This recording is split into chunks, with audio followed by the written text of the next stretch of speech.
Aujourd'hui, je vais vous présenter la smartwatch de Sony, donc une montre Bluetooth uniquement compatible Android.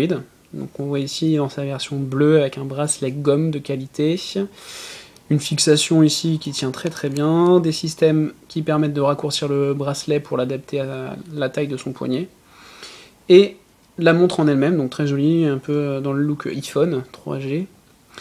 Donc on peut la déclipser, donc ça change d'une montre traditionnelle. Et du coup, on se retrouve avec un bracelet un clip qui donne l'heure et qui sert de télécommande. Donc on retrouve toutes les fonctionnalités de la montre, mais hors de la montre posée sur le bureau. Donc voilà la montre. Un seul bouton, le bouton on-off, qui permet de rentrer, sortir, sans avoir à faire d'appui tactile sur la montre.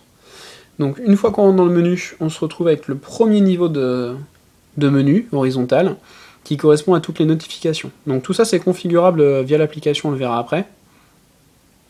Donc on peut choisir qu'est-ce qui est affiché, qu'est-ce qui n'est pas affiché dans cette barre de notification, barre qui permet, une fois qu'on est rentré dedans, d'avoir accès à tous les éléments, que ce soit un flux RSS, un mail, un SMS, et d'accéder à un menu ici qui permet de faire des actions. Là par exemple, la seule qu'on peut faire c'est afficher sur le téléphone, et qui va permettre sur le smartphone d'aller charger le flux. Donc ça c'est très pratique, ça permet de continuer la lecture qu'on aurait pu commencer si ça nous intéresse sur le smartphone. Donc ça c'est un des éléments. C'est pareil pour la météo, on peut rentrer dedans, on a les notifications, et on a toutes les informations à portée de main dans ce menu là. Les SMS, il n'y en a pas. Voilà le premier menu. Le deuxième niveau, c'est le menu en dessous, donc dans lequel on va retrouver tous les éléments. Donc ça veut dire qu'on peut mettre des éléments dans les notifications ou pas. Là, dans le menu ici, on aura toutes les applications qu'on a ajoutées. Donc les premières, si on prend dans l'ordre, ça correspond au mail, au SMS, à la météo, au diaporama, le répertoire, la gestion des appels, trouver son téléphone, très pratique. Si j'ai perdu mon téléphone, hop, et automatiquement je retrouve mon téléphone. Donc voilà, petite fonctionnalité sympathique. On peut bien sûr gérer la liste des appels, donc répondre aux appels, refuser un appel, qui va se retrouver du coup dans appel en absence. On peut aller sur Twitter, là par exemple Twitter, j'ai vraiment tout accès à tout, et on peut ici, dans le menu d'action, retweeter, hop, une petite réponse sympa, c'est rapide, c'est efficace, ça va très très vite. Ensuite, des petites choses, donc ça c'est les applications qui ont été rajoutées, qui sont disponibles sur le Play Store gratuitement, mais qui du coup donnent des petites fonctionnalités sympathiques. Si j'y arrive, hop, et voilà, j'ai un chronomètre, avec un compte à rebours qui sonnera dans 10 minutes. Voilà, donc c'est des petites fonctionnalités bien sympathiques qui marchent très très bien. Ici on a une petite calculette, alors c'est pas non plus très facile à utiliser. Voilà. 5 moins 2, hop, et du coup j'ai mon résultat.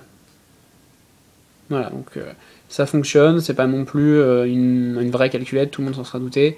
Ici la batterie, on voit qu'il va plus rester plus qu'une heure, donc en termes de batterie on tient plusieurs journées, 3-4 jours, ce qui est très efficace, pas besoin de se prendre la tête avec une recharge tous les jours.